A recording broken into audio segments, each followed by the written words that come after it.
আজকের যুবকরা মোবাইলের জন্য কত বেশি তার আব্বা আম্মারে কষ্ট দেয়। একটু বড় হইলে ডিমান্ড করে আইফোন, অ্যান্ড্রয়েড সেট, মোবাইল থাকলে তারপরে ডিমান্ড করে এমবির জন্য 100 টাকা, 500 টাকা, 50 টাকা। আছে না নাই?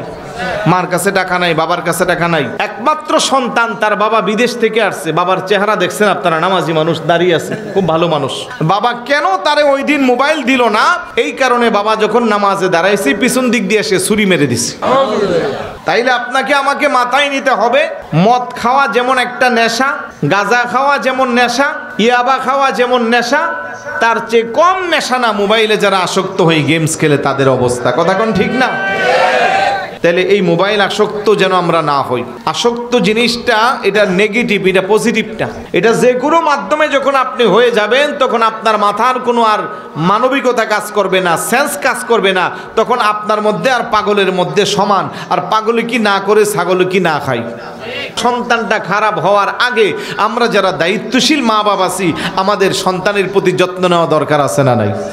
আর একটু ঝরে বলুন, আছে না নাই? কেমনে নিবেন? আপনি ছোট ছোট বাচ্চাগুলার হাতে মোবাইল দিয়ে রাখছেন। 2 বছরের বাচ্চা, ও বাপ, তার হাতে মোবাইল দিলে মনে হয়েছিল সে আপনার চেয়ে আমার চেয়ে বেশি বুঝে, ফাংশন সব বুঝে। 3 বছরের বাচ্চা ইউটিউব থেকে শুরু করে পারে না এমন কোনো কাজ নাই। আপনি বলবেন যে হুজুর একবারে বিরক্ত হয়ে গেছি, ভাত খাওয়ানোর সময় মোবাইল না দিলে তারা খাওয়াইতে পারি না। কিন্তু বিজ্ঞান কি বলতেছে? মোবাইলের যে রেডিয়েশন আছে এটা তার ব্রেইনের সাথে যখন কাজ করবে, দীর্ঘ সময় যখন সে মোবাইল নিয়ে গেমস খেলবে, কার্টুন দেখবে, পাবজি, ফ্রি ফায়ার, বিভিন্ন ধরনের টিকটক দেখবে, একটা সময় তার ব্রেইনের সাথে এটার একটা কানেকশন হয়ে ছোটকালেই তার ব্রেইনটা ড্যামেজ হয়ে যাবে। একটা সময় সে বিকলাঙ্গ হওয়ার সম্ভাবনা মেন্টালি ভাবে। একজন সুস্থ মানুষকে যত আকৃতি থাকা দরকার তার মধ্যে সেটা থাকবে না। এই যে আপনারা বাসার মধ্যে যে ওয়াইফাই রাউটার লাগান না, এই রাউটার ডাক্তারি পরীক্ষা অনুযায়ী বলতেছে যে এই রুমের মধ্যে প্রেগনেন্সি কোনো মহিলা থাকে, গর্ভবতী মহিলা থাকে, ওই রুমে যদি রাউটার থাকে তাহলে ওই রাউটারের শক্তি পেটের সন্তানটাকেও বিকলাঙ্গ বানায় ফেলে। কিন্তু এগুলো বললে তো বিশ্বাস করবেন না। একটা সময় একজনের বাড়িতে একজন গেলে আগে উজু বানাইয়া নামাজের সময় এলে বলছে নামাজের মুসল্লাটা দাও, আগে নামাজ পড়ে লই। শরবতটা খান, ভাত খান। না, নামাজের টাইম যাচ্ছে, আগে নামাজ পড়ি। আর এখন ঘরে ঢুকার আগেই ভাই পাসওয়ার্ডটা দেন না। কথা কোন ঠিক না? আরে ভাই আওয়াজ দেন না, ঠিক কি না? আবার আত্মীয়র ভাই যাওয়ার আগে জিজ্ঞেস করে ওদের বাড়িতে ওয়াইফাই লাইন আসেনি, ইন্টারনেট আসেনি। যদি থাকে তাইলে ওই বাড়িতে বেড়াইতে যাইব, নাইলে যাইব না। আর যাওয়ার পরেই তার আপনি যত কিছুই দেন কবি এগুলো লাগবে না, আগে আমার ওয়াইফের পাসওয়ার্ডটা দাও। বাস ওয়াইফের পাসওয়ার্ড দিয়ে তারা শোয়াই দাও। ওইখানে এত খানা টানা কোনো কিছুর দরকার নাই। 3 দিন না খাইয়া থাকবো, কিন্তু তার মোবাইল লাগবো, ওয়াইফাই লাগবো। এই যে আমাদের ইয়ং জেনারেশন ধ্বংসের দ্বার প্রান্তে যাচ্ছে, এটার জন্য আমরা যারা বাবা আছি আমাদের দায়িত্ব আসেনি।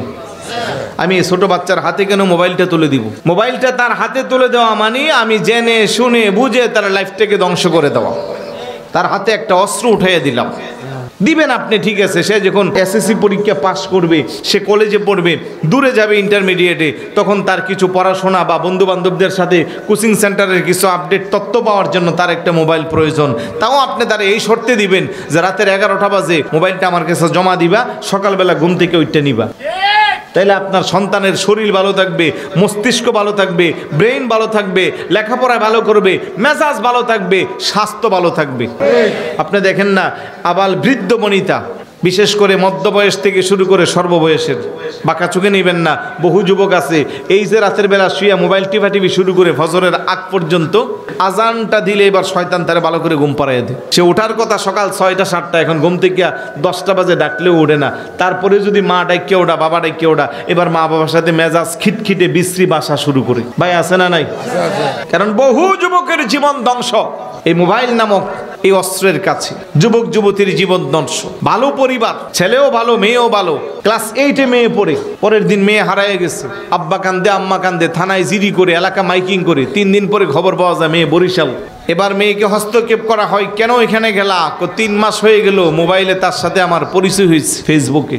তারে চিনে না, জানে না, তে কেমন, ভালো না খারাপ, কালো না সুন্দর, লম্বা না খাটো, বংশ না নির্বংশ, এগুলোর খোঁজখবর নাই। এবার দেখা গেল সম্ভ্রান্ত পরিবারের একটা মেয়ে, যার অস্তিত্ব নাই, বাড়ি ভিটা নাই, ওই ছেলের সাথে বরিশাল চলে গেল। এখন যে মেয়ের জন্য মার এত স্বপ্ন, বাবার এত স্বপ্ন, যে ছেলের জন্য মার এত স্বপ্ন, বাবার এত স্বপ্ন, সব স্বপ্ন এখন চুরমার। এগুলো বাস্তব না অবাস্তব? তাহলে এগুলোর জন্য আমরা যারা আব্বা আম্মা আছি আমাদের দায়িত্ব আছে না নাই?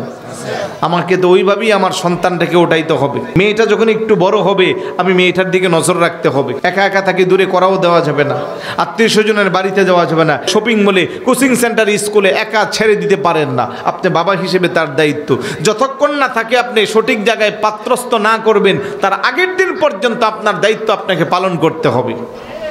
রাসূলুল্লাহ আঙ্গুল দেখে বলছে না, বিনতানে জান্নাতানে, যার দুইটা মেয়ে আছে তার জান্নাত আমার সাথে, এমনি বলছে না তো। আপনি মেয়েরে ইচ্ছা মতো ছেড়ে দিয়ে রাখবেন, বাবা হিসেবে নাক টেনে ঘুমাইবেন, শরীর মোটা করবেন, আর মেয়ের চরিত্র নষ্ট হবে, মেয়ে বেপর্দা চলবে, মেয়ে এদিক সেদিক যাইবে, আর আপনি 2 মেয়ে না 6 মেয়ে পাইলা জান্নাত পাইবেন?